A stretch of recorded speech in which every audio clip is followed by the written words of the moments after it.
همیار باشیم، همیار همه پاکان باشیم، هم کرفه کرفکاران باشیم، از گناه و گناهکاران دور باشیم، هم کرفه بسته کشتیان و نیکان و خوبان 7 کشور زمین باشیم.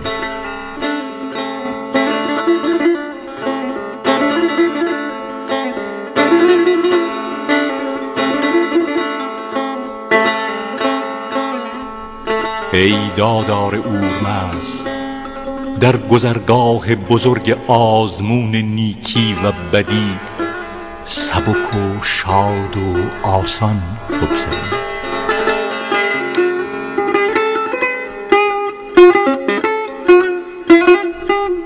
ای دادار اورمست، ما را با همه مردمان و پاکان به جایگاه روشن و سرای سرود برسان.